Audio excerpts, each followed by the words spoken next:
Hey everybody, it's Ron from Pick Dawgz, and this is Ron's Big Shot Breakdown. We're going to go over 5 college basketball games for Sunday, February 25th, 2024. Now, if you like what you see, make sure to give this video a big thumbs up and subscribe to our channel. Don't forget to put your college basketball picks in the comment section below. And if you're looking for my best bets, including my college basketball bank shop best bet, you can find that to the premium picks tab at pickdawgz.com. There's also a link in the description.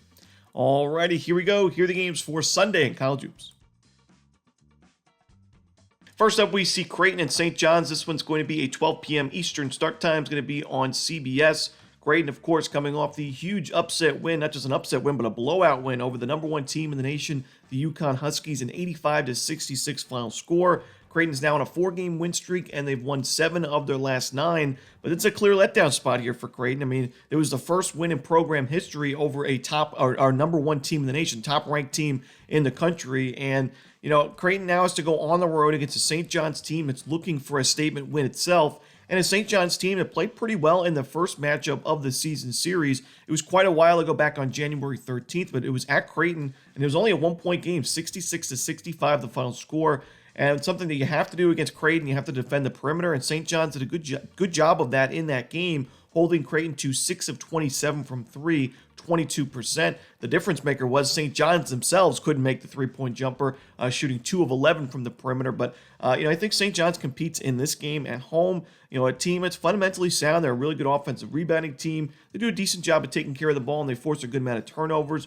Creighton, on the road, don't love this spot for them. Like I said, it's a clear letdown spot for a team that kind of lives and dies by the three. They're 41st in the nation in three-point shooting, and they get 39.4% of their points from the perimeter. On the road against a solid defense, I don't think it's the best spot for Creighton. I'm going to go with St. John's in this one. I think they get the revenge W in this one. Next up, we go to the Big Ten as Purdue takes on Michigan. This one's going to be a 2 p.m. Eastern start time. It's also going to be on CBS. Purdue just absolutely destroyed Michigan in the first meeting of the season series. It was a while ago as well, back on January 23rd. It was a 99-67 final score at home for the Boilermakers. But Purdue, where we've seen them struggle this year, has been on the road. All 3 of their straight-up losses have been on the road at Northwestern, Nebraska, and Ohio State. Not like Ohio State's an amazing team, and Purdue lost that game by 4 points outright. And we've also seen them, at least recently, in true road games, not really earn a lot of blowout W's. They won by 6 against Wisconsin. They won by 8 at Rutgers. So, Michigan, while it's been a really disappointing season for this team, they're on a big-time losing streak. They've been on quite a few big-time losing streaks this year. They're playing at home. They're playing with revenge. And in that first meeting, Doug McDaniel, the best player on Michigan for sure, the leading scorer and top assist getter, he was out for that game. And, he's been suspended indefinitely for the road games for Michigan. But since it's a home game, he should be available for the Wolverines. And that's going to be, certainly a big help for this team, even though there are other injuries for Michigan to worry about. But I still think Michigan is good enough to at least cover the number. I think Purdue still wins the game, but like I said, it's tough to trust Purdue at a big number on the road when their most recent true road game was an outright upset loss at Ohio State. I'm going to take Michigan here plus the points at home. Next up, it's Youngstown State and Green Bay. This one's going to be 3 p.m. Eastern. It's going to be on ESPN+.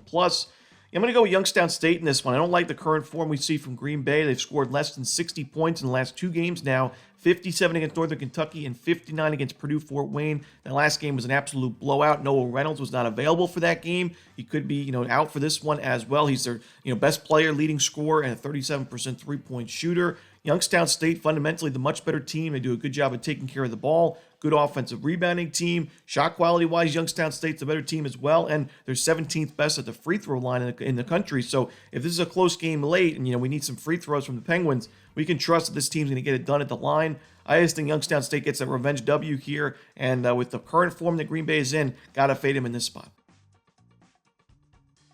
Next up, we see Temple and Wichita State. This one's going to be a 4 p.m. Eastern start time. It's going to be on ESPN.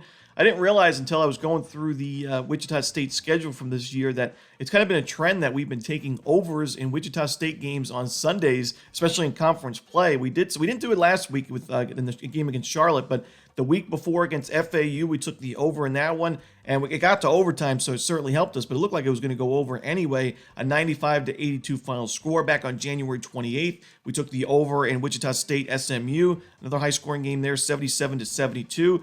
I like the over in this matchup. Wichita State's, I think their offense is underrated. I think their defense is overrated. The offense right now, 220th in adjusted offensive efficiency, 243rd in effective field goal percentage, but they're actually creating pretty good looks offensively, and they're a strong offensive rebounding team. So we've seen their offense step it up. I mean, look at the last game against Tulsa, 79 points in that ball game. But the defense, like I said, I think it's a bit overrated. The shot quality numbers aren't the best there, and a team like Temple that I think has been severely underrated offensively all season, a good spot for them to get going offensively and have a breakout day. I mean, we saw them in their last game put up 83 points against UTSA. Temple takes care of the basketball. They take a lot of three-point jumpers. They haven't made them at a great rate so far this year, but I think this is a really good spot for them to get going against the Shockers defense.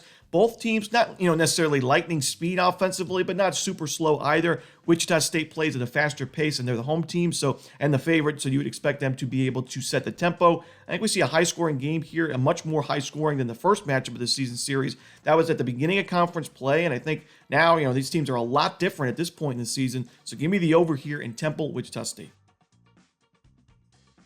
Next up, we see Minnesota and Nebraska. This one's going to be a 6:30 Eastern start time. It's going to be on the Big Ten Network.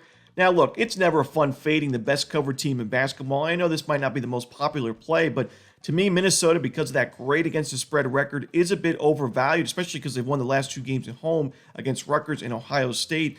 Nebraska is a really experienced team. They play really well at home. They're in good form themselves, and I like the numbers I see from this team, especially on the defensive end, where they're top 50 in adjusted defensive efficiency. They force a lot of tough shots, and they're 32nd best in effective field goal percentage defense. Minnesota not playing too well in their last couple of true road games, and overall on the road this season. The last two true road games, they lost at Iowa and Purdue. And while they covered pretty easily against Purdue, against Iowa, they needed a garbage time buzzer-beating 3 to cover that number. So, I do think that Minnesota has had a few close calls here against the spread. This one I don't think is going to be a close one. I'm going to go with Nebraska. I think they win this game comfortably at home. And that's it. Those are the games for Sunday in college hoops. Hope you enjoyed this video. If you did, don't forget to hit that like button and subscribe. And don't forget to put your college basketball picks in the comment section below. Again, if you're looking for my best bets, you can find those at Pick Dawgz Premium. As always, this is Romanelli. Good luck.